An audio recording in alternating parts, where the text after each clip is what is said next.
mother. Go on the arcade and you'll be able to download it for free. That's a hard game. They don't even charge people for it. 9, 10, or 11. You don't know the goddamn thing. It's it's free. I don't have Is this going on YouTube?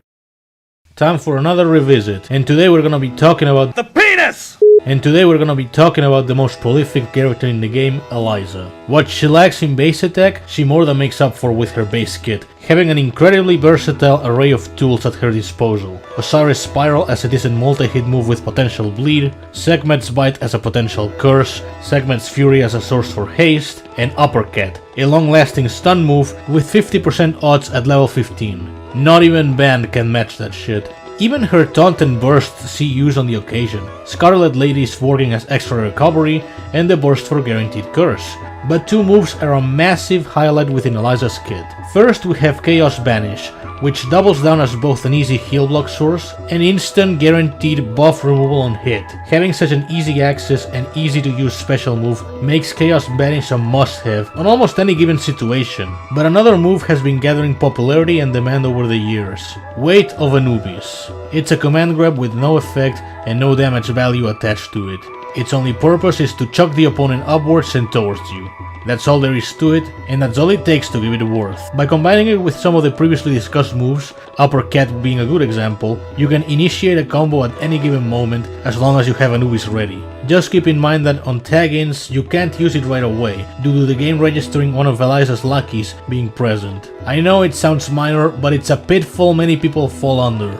It's deceptive in that it looks useless due to its lack of damage and properties, but it's a game changer on the right hands. The right hands being Denny17S, who made a massive contribution to the video. Anyway, as you can see, Eliza has a lot at her disposal in order to take care of the opponent. It's a strong kit with almost everything necessary to break the majority of defenses. Interestingly, everything else falls behind by comparison. Segment mode mostly serves as a combo extender than opening generator. Pretty limited, but it's usable. Can't say the same for the Marquis. It may have not been intentional, but these feel bad on purpose as to compensate the already excellent kit, which would be a fair reason. Both share the same problem of requiring a teammate's sacrifice like it's fucking Yu-Gi-Oh! And you can either get 50% health back or 100% meter gain. Out of the two, the health recovery is by far the most desirable, since it helps you remain on the field for longer. To keep it short, team death strats are unusually good, but on the flip side this contributes on going for a critless build, since you do not miss much for skipping Marquis. The prestige is conflicting. On paper it sounds great, giving Sekhmet some additional utility as a healing source and buff controller. On practice, its odds are inconsistent. Even at level 100 I may go for a charge attack without triggering it once. But at least despite the odds, it usually helps more than hinders. All in all, Eliza has incredible assets for full enemy control, and that has helped her remain relevant in the meta over the years, even if some aspects are more underwhelming than others.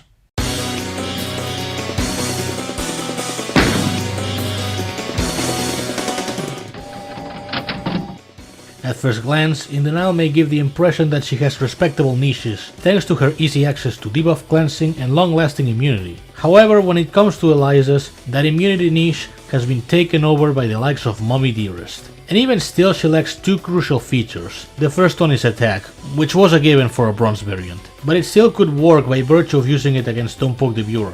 Unfortunately, that leads me to the second missing key feature, recovery. Sure, you have it in the form of the taunt, but it's slow and takes up a space for one of Denile's moves. Some people could still muster some use out of her, but don't expect her to make it into the meta anytime soon.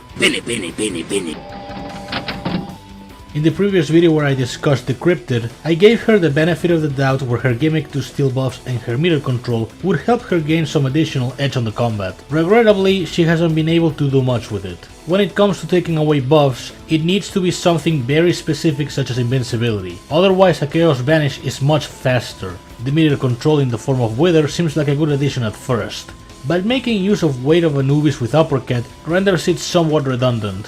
So while not outright terrible, I can't say there's much reason to invest on Decrypted. The truth is, you lost!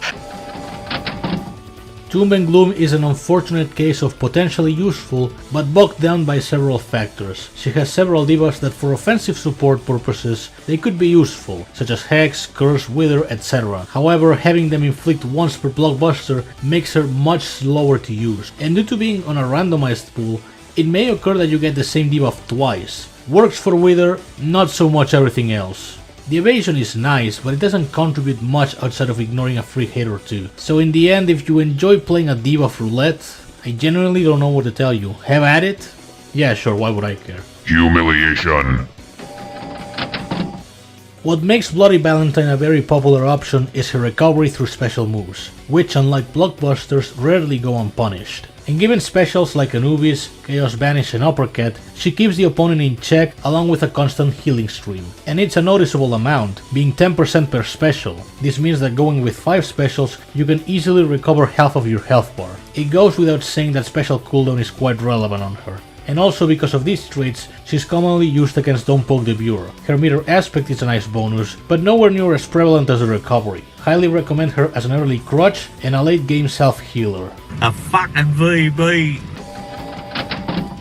Scarlet Viper often goes overlooked due to her self-bleeding condition, which can be bothersome, but thankfully workarounds exist, such as making sure to keep the AI in check at all times with Anubis and Cat, or the regeneration taunt. Once that little obstacle is bypassed, she becomes a pretty decent attacker, with both long-lasting bleeds on the enemy and enrages each time she suffers a debuff, including her own. For a fairly basic variant, she needs some getting used to, but fortunately the workarounds can compensate her handicap, so I can't claim she's bad, but also nothing essential. Bloody hell.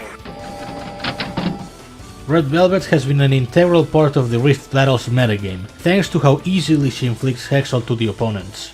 Unlike other variants that either have conditions such as one use only, luck or whatever else, all Velvet needs is one segment blockbuster to get a 15-second hex in. Then she can either take care of the opponent by herself, or relay the opponent to a teammate to finish them off. It's a simple and very effective tactic, but it's only ever used on rifts and against a select few targets, primarily in Moral Fiber and on the occasion Moral Eater. Outside of those situations, she doesn't do much of note. In prize fights, while hexing is helpful, it's nowhere near as relevant as in rifts, and for immoral free nodes, she also ends up as a middling variant. She has a notable niche that absolutely justifies investment, but other than that, she doesn't have much to offer. Hey, this works.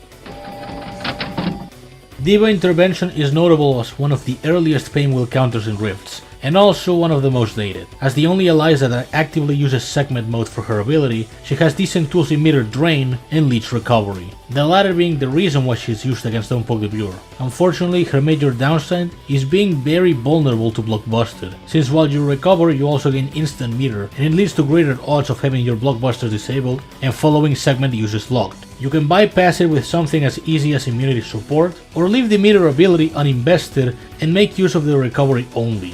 Even still, having to use segment is the inherent downside of Diva Intervention. You can't use the rest of Eliza's kit while in it, so understandably, she fell by the meta wayside.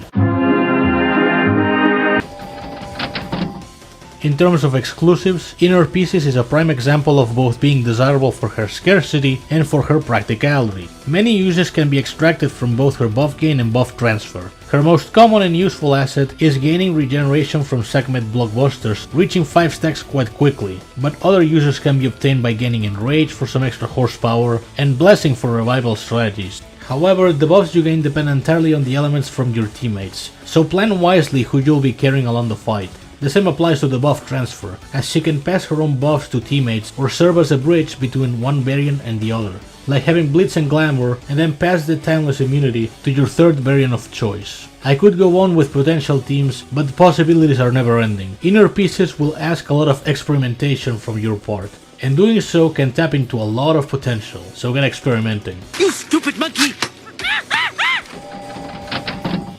Bloodbath is a variant that has suffered over the years, but I think she gets more flack than she would deserve. By all accounts, she's a serviceable longshot variant with easy access to bleed through blockbusters and instant conversion of any bleed inflicted to her into regeneration. For a long time, this made her the prime candidate to counter Dreadlocks. But eventually counterplays to this tactic showed up, like pairing the aforementioned Philia with that Soul Fox, or restricting blockbuster use, usually both. Outside of those fields, her recovery is passable at best, but very easy to counter with either Curse or Blockbuster's Disabling. And it doesn't stack as fast as inner pieces. She's still usable, but it's agreed upon she's no longer a must-have. Which was the style at the time? Lapis Luxury is one of the most interesting insta-kill variants, but also a very situational one. Her main gimmick consists in exchanging health values with the opponent. Naturally, by getting as close to 1% as possible without dying, you can effectively eliminate one opponent with no effort whatsoever, while healing in the process. One opponent deserving a special highlight. It's one use only, so you'll have to choose your target wisely. The meter gain matching on tagging is not very reliable. You could make good use of it, but it's also risky to have the opponent's tier 3 charged in order to ready your own. Overall, it takes a while to set Lapis up for the reversal, not only by both getting close to the edge, but also charge up the tier 3 and have it available to use, and preferably have the opponent with high health to recover as much as possible. It's a ridiculous setup just for one quick kill. It can be put to good use for sure, but she's a niche insta-killer above all else. ¡Cierre el hocico, pendejo! Very few variants share a tale of second wind as noticeable as Mommy Dearest. Previously, she was scorned by the damage to herself and her own teammates. Despite the instant 50% meter gain, this ability would lead to risky situations and low rift scores if used at all. Then the damage to teammates got removed, but her suicidal tendencies were still hard to compensate.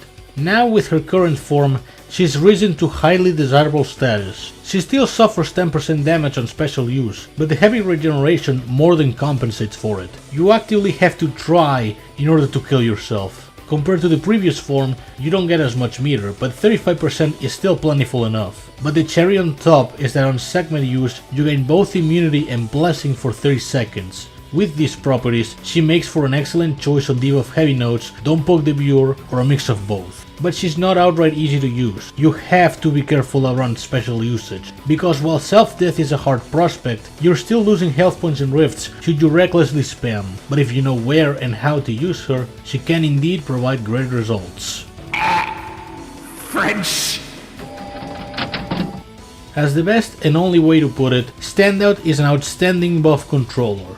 While on the field, she has 50% chances of instantly stealing an enemy buff and turning it into 25% meter. Already, this makes her almost a walking curse of sorts. Although to further boost her odds, accuracy is recommended. Thanks to this, she can handle frost armor nodes relatively well, as she constantly absorbs most armor gains, and those that make it through the cracks can be disposed of with Chaos Vanish. If that wasn't enough, she has a decent failsafe recovery in case her health is lower than the opponent's. Her only weakness would be that she is situation dependent to make the most of her, aka a buff heavy environment, and disabled blockbusters can slow her down pretty often. Other than that, she has very little flaws and excels on the buff control field. An oil tanker for you.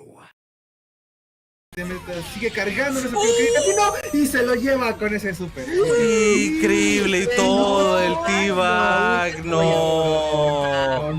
Ya baneado, lo van a banear. No, sí, no, ahorita ya el AlmightyBones está grabando su nombre de usuario para darle Supermaban en el Skullgirls, señores, entonces, ojito.